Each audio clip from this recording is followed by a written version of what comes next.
Government private সমস্ত সেক্টরে কিন্তু এই রিলেটেড জব পাওয়া যায়। যেহেতু তোমরা একটা স্কিল শিখছো, স্কিলটা ইম্পর্টেন্ট। তুমি জেনারেল লাইনে পড়াশোনা করলে সেখানে কোনো স্কিলস থাকে না, যেই জন্য জব পাওয়াটা একটু কঠিন হয়ে যায়। কিন্তু তোমাদের যদি স্কিলস থাকে, অর্থাৎ তুমি একটা কিছু হাতের কাজ জানো, তুমি জব পাবেই পাবে।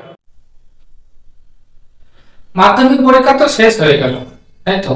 তো এখন সমস্যাটা হলো তোমরা কে কোন কোর্স নিয়ে পড়াশোনা করবে, আর্টস পড়বে না সায়েন্স পড়বে না কমার্স পড়বে। মা বাবা এবং ছাত্রছাত্রী সবার মনে একই কোশ্চেন, কি না কোন কোর্সে ভর্তি করলে বা কোন কোর্স নিয়ে পড়াশোনা করলে ছাত্রছাত্রী সহজে চাকরি পাবে, অর্থাৎ ফিউচারের জন্য কিছু একটা করতে পারে, তাই তো? তো অনেকের আবার মনের মধ্যে এই চিন্তা ভাবনাটাও আছে যে আর্টস পড়লে নাকি কিছু হয় না, সায়েন্সেই সবকিছু হয়। তো এই ধারণাটা একদমই ভুল। তোমরা চুজ করো যেটা তোমার পছন্দের সাবজেক্ট। যদি তোমার সায়েন্স পড়তে ভালো লাগে তাহলে তুমি সায়েন্স পড়ো, যদি তোমার আর্টস পড়তে ভালো লাগে তাহলে তুমি আর্টস পড়ো, যদি তোমার কমার্স পড়তে ভালো লাগে তাহলে তুমি কমার্সও পড়তে পারো। যেটা তোমার পছন্দের, কোনো প্রেসারে না দিয়ে সমাজ কি বলবে, মা বাবার ভালো লাগা, এই সমস্ত কিছুকে পাশে রেখে যেহেতু ফিউচারটা তোমার, তাই তুমি চুজ করো যে তুমি জায়গাটা ভালো পাবে। আর্টসে যে কিছু হয় না সেটা একদমই ভুল ধারণা। তো আমরা আজকে এই ভিডিওতে দেখবো সায়েন্স পড়ে, আর্টস পড়ে, কমার্স পড়ে তো তিনটাতে কি কি অপরচুনিটিস আসে লাইফে, তোমরা কি কি করতে পারো ভবিষ্যতে। তো সবাইকে অনুরোধ রইল যে পুরো ভিডিওটা দেখা, ছাত্রছাত্রী হোক বা মা বাবাই হোক। তো দেখো, যদি আমরা আর্টস পড়ি তাহলে তুমি জীবনে কি কি করতে পারো। দেখো, যদি তুমি আর্টস পড়ো তাহলে তুমি টিচার হতে পারবে, তুমি সিভিল সার্ভিসে যেতে পারবে, তুমি ল করতে পারবে, উকিল হতে পারবে, অ্যাডভোকেট হতে পারবে।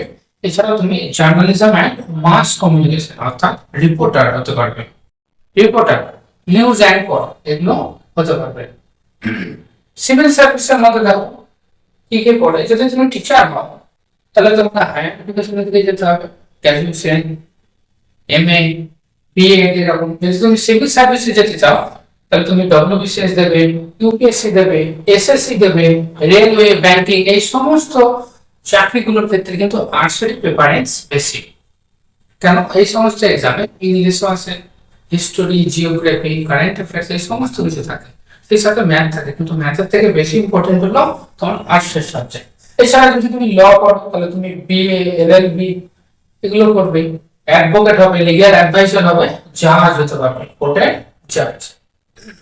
তুমি জার্নালিজম এন্ড মাস কমিউনিকেশন এটা যদি তুমি পড়ো তাহলে তুমি রিপোর্টার হতে পারবে, নিউজ অ্যাঙ্কর হতে পারবে, আর কন্টেন্ট রাইটার হতে পারবে। তাহলে এত কিছু অপশন কিন্তু আর্টস পড়ে আছে। কে বলে যে আর্টসটা ভালো না? অবশ্যই তুমি আর্টসও পড়তে পারো, কোনো অসুবিধা নাই। তবে তোমাকে এখন থেকে গোল ফিক্স করতে হবে যে তুমি ভবিষ্যতে কি হতে চাইছো।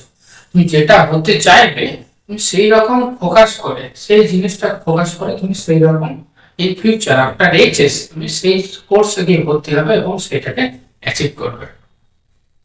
তো দেখো, আমরা এবার যাই কমার্স। যদি তুমি কমার্স করো তাহলে তোমার কাছে কি কি অপশন আছে। যদি তুমি কমার্স পড়ো তাহলে তুমি অ্যাকাউন্ট্যান্ট হতে পারো, অ্যাকাউন্ট্যান্ট হতে পারো, তুমি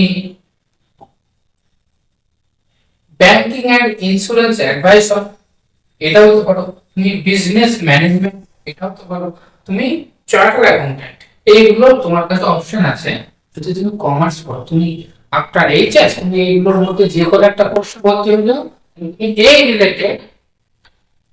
এই রিলেটেড তুমি কিন্তু জব পেয়ে যাবে, খুব ভালো হ্যান্ডসাম স্যালারি সব কিন্তু তুমি এই রিলেটেড পেয়ে যাবে।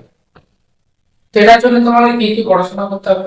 দেখো, টপ প্রফেশনাল কোর্স কমার্সের স্টুডেন্টদের জন্য সব থেকে বেশি ডিমান্ডিং কোর্স হলো সিএ অর্থাৎ chartered accountant, accounts and audit, accounts and audit এই রিলেটেড তুমি কিন্তু জব পেয়ে যাবে।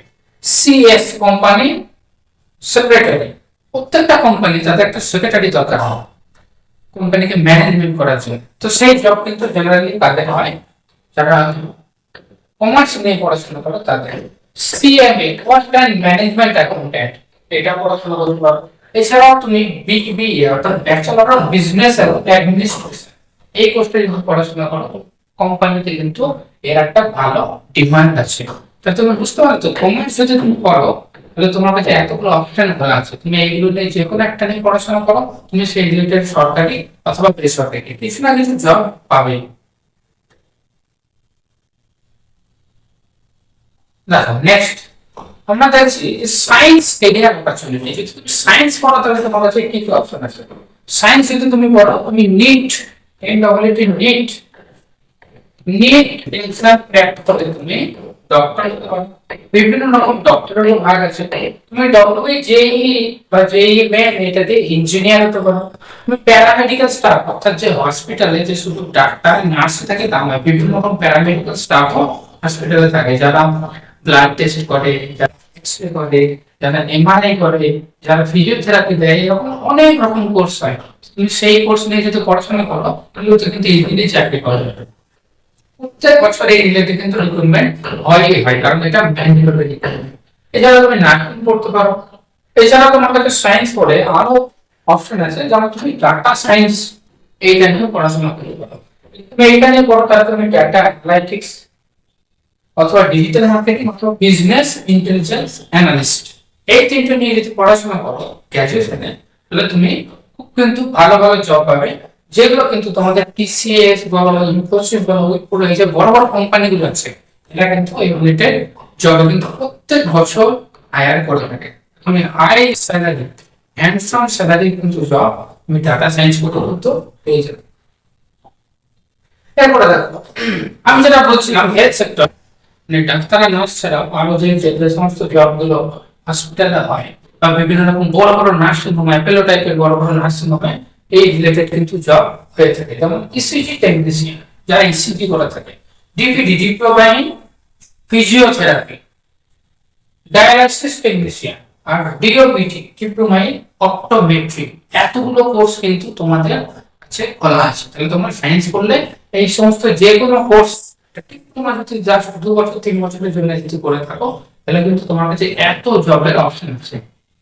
লাস্টলি আমি বলি যে আরেকটা যেটা জব খুব সুন্দর জব, যেটা তুমি যেটাই করো না কেন 3টে থেকে এটা একটা নর্মাল ডিপ্লোমা কোর্স করে থাকো, তাহলে কিন্তু তুমি এই জবগুলো পেতে পারো। কি কি? Cabin crew training, airport ground staff, BSc aviation, diploma in airport management and ticketing.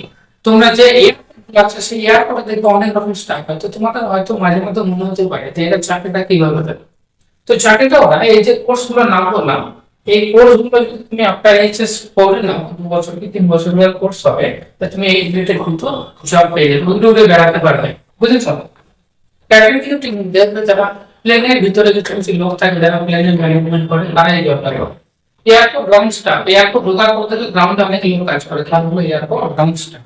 এছাড়াও তুমি তো দেখেছো টিকিটিং, অর্থাৎ যারা ল্যাপটপ নিয়ে টিকিট ফিকিট কাটে, এই জবগুলো কিন্তু তুমি যেটাই বা পড়াশোনা করো এই জবগুলো কিন্তু তোমার কাছে হতে পারে। তো আমি আশা করি বোঝাতে পারলাম তোমাদেরকে যে আর্টস পড়ো, তুমি কমার্স পড়ো, কি তুমি সায়েন্স পড়ো, তুমি যেটাই বা পড়ো না কেন, তুমি মন দিয়ে যদি পড়াশোনা করো, আর তোমার যদি ফোকাস একটা ফিক্স থাকে যে আমি ওই কাজটাই করতে চাইছি, তোমার তো আমি এক গাদা কাজের উদাহরণ দিলাম, যদি তুমি আর্টসে পড়ো, তুমি কমার্সে পড়ো বা তুমি সায়েন্সে পড়ো, তোমার কাছে এত এত অপশন আছে কাছে, তোমাদের ভয় কিসের এত যে আমাকে সায়েন্স পড়তে হবে বা আর্টস পড়তে হবে? তুমি যেটা খুশি মন দিয়ে পড়ো এবং কি করবে, একটা ফোকাস রাখবে, গোল রাখবে, আমাকে ওই জবে পৌঁছাতে হবে। আশা করি তোমরা বুঝতে পেরেছো যে কত কত জবের অপশন আছে তোমাদের কাছে। তো তোমরা সেইভাবে তোমাদের পছন্দ মতো স্ট্রিমটা চুজ করো। আর তার আগে মাথায় রাখবে যে তুমি কোন জবটা প্রেফার করছো, কোনটা তোমার পছন্দের, সেই রকম তুমি স্ট্রিম চুজ করো এবং পড়াশোনা করো, তুমি সহজেই কিন্তু সেই জায়গায় অ্যাচিভ করতে পারবে। আর আজকে আমি তোমাদেরকে যত যত কোর্সের কথা বললাম, এগুলো যে শুধু যে তোমাকে সরকারি জবের উপরেই ঘর জব পাবে না এরকম কিন্তু না। এই আমি যতগুলো কোর্সের কথা বললাম এই রিলেটেড কিন্তু সরকারি বেসরকারি অর্থাৎ গভর্নমেন্ট প্রাইভেট সমস্ত সেক্টরে কিন্তু এই রিলেটেড জব পাওয়া যায়। যেহেতু তোমরা একটা স্কিল শিখছো, স্কিলটা ইম্পর্টেন্ট। তুমি জেনারেল লাইনে পড়াশোনা করলে সেখানে কোনো স্কিলস থাকে না, সেই জন্য জব পাওয়াটা একটু কঠিন হয়ে যায়। কিন্তু তোমাদের যদি স্কিলস থাকে, অর্থাৎ তুমি একটা কিছু হাতের কাজ জানো, তুমি জব পাবেই পাবে।